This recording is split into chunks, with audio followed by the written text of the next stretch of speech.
hermanos de la Iglesia Betel y de otras comunidades cristianas, amigos que están siguiendo esta transmisión que se hace desde el templo de la iglesia local. Reciban un afectuoso saludo del consistorio, de la Junta de Diáconos y de un servidor que les habla. El Dios de amor y de misericordia les bendiga y proteja en sus actividades y trabajos que realizan. Vamos a meditar en la palabra de nuestro Dios y para ello yo les invito, si es posible que tengan sus Biblias a la mano, escoger la lectura de Isaías capítulo 53. Libro del profeta Isaías capítulo 53 y vamos a leer este pasaje completo. Dice la palabra de nuestro Dios: ¿Quién ha creído a nuestro anuncio y sobre quién se ha manifestado el brazo de Jehová? Subirá cual renuevo delante de él y como raíz de tierra seca. No hay parecer en él ni hermosura. Le veremos, mas inatractivo para que le deseemos. Despreciado y desechado entre los hombres, varón de dolores, experimentado en quebranto, y como que escondimos de él el rostro, fue menospreciado y no lo estimamos. Ciertamente llevó él nuestras enfermedades y sufrió nuestros dolores, y nosotros le tuvimos por azotado, por herido de Dios y abatido. Mas él herido fue por nuestras rebeliones, molido por nuestros pecados. El castigo de nuestra paz fue sobre él, y por su llaga fuimos nosotros curados. Todos nosotros nos descarriamos como ovejas, cada cual se apartó por su camino, mas Jehová cargó en él el pecado de todos nosotros. Angustiado él y afligido, no abrió su boca. Como cordero fue llevado al matadero, y como oveja delante de sus trasquiladores enmudeció y no abrió su boca. Por cárcel y por juicio fue quitado, y su generación, ¿quién la contará? Porque fue cortado de la tierra de los vivientes, y por la rebelión de mi pueblo fue herido. Y se dispuso con los impíos su sepultura, mas con los ricos fue en su muerte, aunque nunca hizo maldad, ni hubo engaño en su boca. Con todo eso, Jehová quiso quebrantarlo, sujetándole a los padecimientos. Cuando haya puesto su vida en expiación por el pecado, verá linaje, vivirá por largos días, y la voluntad de Jehová será en su mano prosperada. Verá el fruto de la aflicción de su alma, y quedará satisfecho. Por su conocimiento justificará mi siervo justo a muchos, y llevará las iniquidades de ellos. Por tanto, yo le daré parte con los grandes, y con los fuertes repartirá despojos, por cuanto derramó su vida hasta la muerte, y fue contado con los pecadores, habiendo él llevado el pecado de muchos y orado por los transgresores. Les invito a que me acompañen en una oración para pedir la bendición de nuestro Dios, su unción para esta meditación. Padre, te damos gracias en este día por permitirnos dirigirnos a tu pueblo y a las personas que nos estén escuchando a través de este mensaje, a través de esta reflexión. Gracias, Señor, por lo que has hecho con nosotros para nuestras vidas, dándote en sacrificio vivo, santo y agradable a nuestro Dios. Padre amoroso, te pedimos tu bendición, la unción de tu Espíritu para este mensaje que vamos a exponer, y que sea de bendición para todas las personas que lo escuchen, que satisfaga sus corazones, sus espíritus, y los llene de bendición. Y Señor, tú les acompañes por siempre. En el nombre de Cristo Jesús te lo rogamos con acción de gracias. Amén. Amén. Hoy, en este día, especialmente hoy, la Iglesia cristiana recuerda con gratitud del Dios bondadoso el acto de amor más sublime, más eficaz que se haya realizado en la historia del hombre. Hoy recordamos el sacrificio de nuestro Señor y Salvador Jesucristo, quien ofrendó su sangre, su vida, para reconciliarnos con Dios el Padre Celestial, redimiendo nuestras almas y otorgarnos la vida eterna. Hoy recordamos el sacrificio del Cordero del Hijo de Dios, que vino a este mundo para ofrecer salvación a los pecadores. La Biblia, considerada como la palabra de Dios, nos presenta un texto que es muy conocido. A este pasaje se le ha llamado el Evangelio en miniatura. Se encuentra en Juan capítulo 3, versículo 16, y dice: porque de tal manera amó Dios al mundo, que ha dado a su Hijo unigénito, para que todo aquel que en él cree no se pierda, mas tenga vida eterna. Lo que hoy recordamos es precisamente ese acto de amor, el acto de amor divino que llevó al Padre Celestial a efectuar un decreto: dar a su Hijo en rescate para quien crea en él tenga vida eterna. Hoy recordamos el cumplimiento de ese propósito que beneficia a quien y con fe se allega al Señor Jesús. El Señor Jesucristo sabe perfectamente a lo que es enviado a este mundo. Está consciente de la misión que viene a cumplir.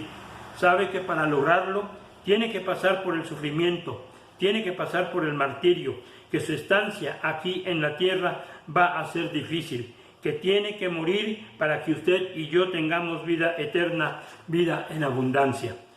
Pero Él, el Señor Jesús, acata los deseos de su Padre Celestial, actúa con obediencia, y en el decir del apóstol Pablo, quien señala que Cristo, estando en la condición de hombre, se humilló a sí mismo, haciéndose obediente hasta la muerte y muerte de cruz.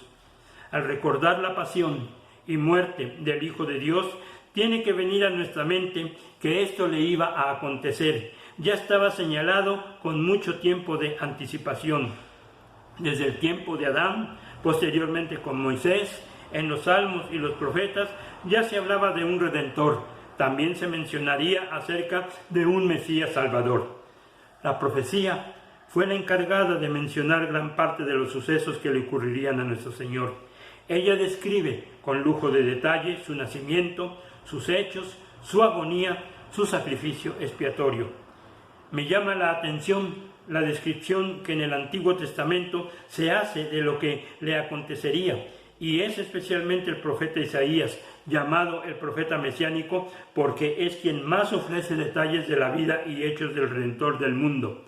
Isaías, en este capítulo 53 al que dimos lectura, nos muestra escenas dramáticas, cruentas, que se cumplirían en la persona de Jesucristo. A este capítulo y parte del anterior, es decir, del capítulo 52, se le conoce como los sufrimientos del siervo de Jehová. También es interesante señalar que este anuncio profético se hizo con 800 o 700 años de anticipación, por lo que su cumplimiento nos debe orillar a una gran gratitud al Padre, al Hijo y al Espíritu Santo, porque nuestra salvación fue perfectamente planeada y llevada a cabo por la Trinidad. Ya estaba señalado, ya estaba escrito que Jesús sería rechazado. El mensaje profético lo mencionó, no iba a tener una gran aceptación en algunos grupos de la sociedad judía. Especialmente los líderes religiosos manifestarían un repudio muy fuerte hacia sus enseñanzas y milagros. Por eso la profecía dice que sería despreciado y desechado entre los hombres, que iba a experimentar el quebranto, que escondimos de él el rostro, fue menospreciado y no lo estimamos. En su vida el Señor supo de todo esto, especialmente cuando hace frente a los fariseos, a los saduceos, herodianos, etc., en una controversia en la que quisieron acorralar con preguntas y cuestiones, procurando hacerlo caer en una trampa. Pero el Señor Jesús resultó victorioso. Sus oponentes fueron avergonzados con las respuestas que les dio. El texto de Isaías señala que llevaría nuestras enfermedades. Sufrió nuestros dolores. Y al decir esto, entiendo que se refiere a las enfermedades, tanto físicas como espirituales. Cuando Jesús sanó a la suegra de Pedro, echó fuera a los demonios y sanó a todos los enfermos, dice el evangelista Mateo, que se cumplió lo dicho por Isaías. Estaba profetizado que Él llevaría sobre sí nuestros pecados, algo que es de llamar la atención. El castigo de nuestra paz fue sobre Él. Por su acto expiatorio yo alcanzo la paz, y usted también puede alcanzarla si viene a Él, y no conforme con eso, Jesús diría después, la paz os dejo, mi paz os doy. Y para extender su sanidad, la mención profética señala que por su llaga seríamos curados. ¡Cuánto amor del Padre! ¡Cuánto amor del Hijo! Del primero, para experimentar y soportar el ver sufrir a su Hijo, y por parte de Cristo, al estar dispuesto a ofrecerse en sacrificio y darnos la sanidad física y espiritual. La Escritura nos habla en otros términos de la depravación o inhabilidad humana de una manera completa, pues Dios a través de Isaías nos dice algo de eso, señalando que todos nos descarriamos como ovejas, cada cual se apartó por su camino, mas Jehová cargó en él el pecado de todos nosotros. La justa ira divina de Dios contra el hombre es descargada en el Hijo para que nosotros seamos libres del pecado, de la condenación, de la muerte eterna. Dios habla a través del profeta Ezequiel en su capítulo 33, versículo 11, diciendo: vivo yo, dice Jehová el Señor, que no quiero la muerte del impío, sino que se vuelva el impío de su camino y que viva.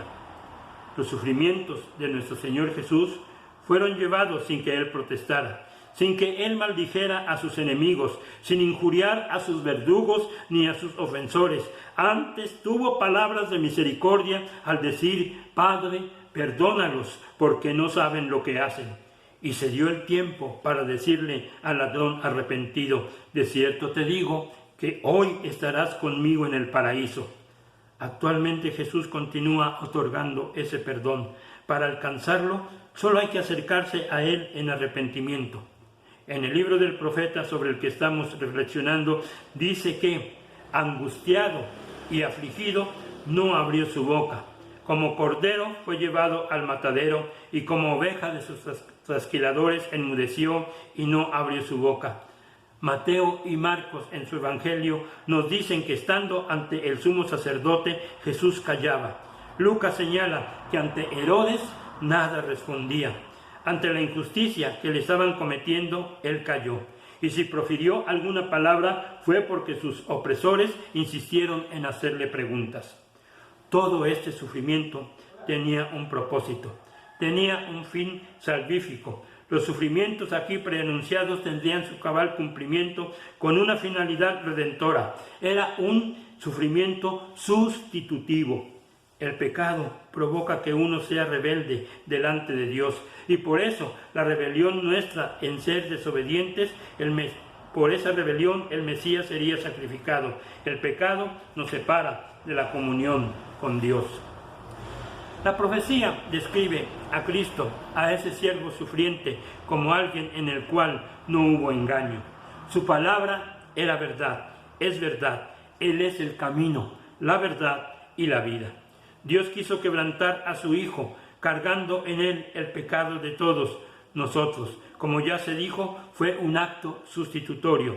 Cristo vivió los estragos de la amargura, del sufrimiento, de la soledad, del desamparo, al grado de exclamar en la cruz: Elí, Elí, lama sabactani, esto es: Dios mío, ¿por qué me has desamparado?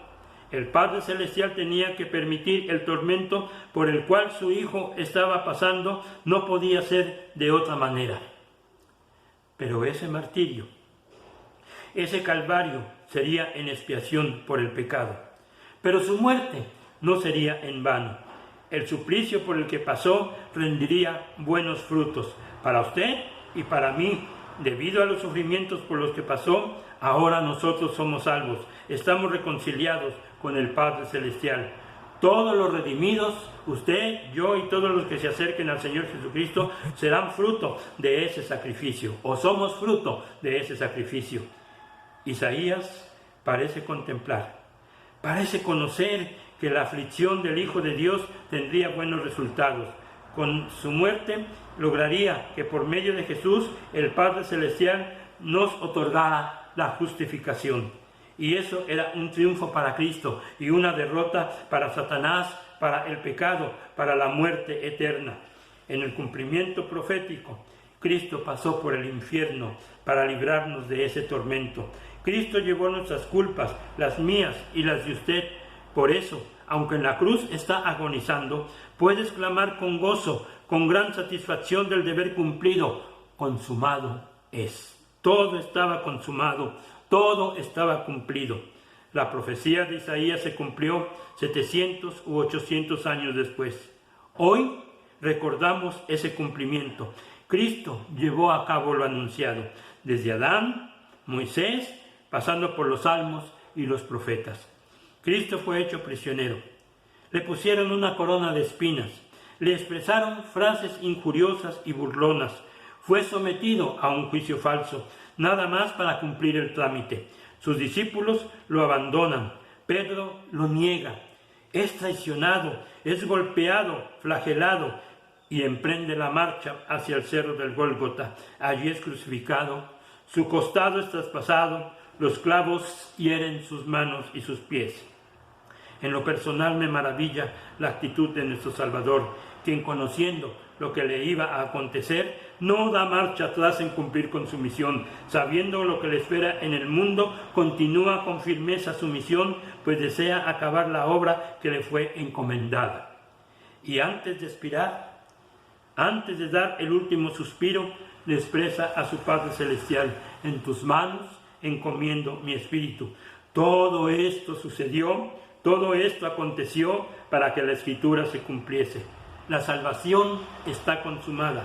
No le falta, no hay que añadirle algo. El sacrificio de nuestro Señor es suficiente para nuestras vidas. En este día que recordamos su pasión, Jesucristo le invita a venir a Él. Desea que usted le entregue su vida, o a lo mejor es necesaria una reconsagración, si es que usted ya le conoce. Cristo quiere habitar por la fe en sus corazones. Que Dios le bendiga y le colme de su gracia. Amén.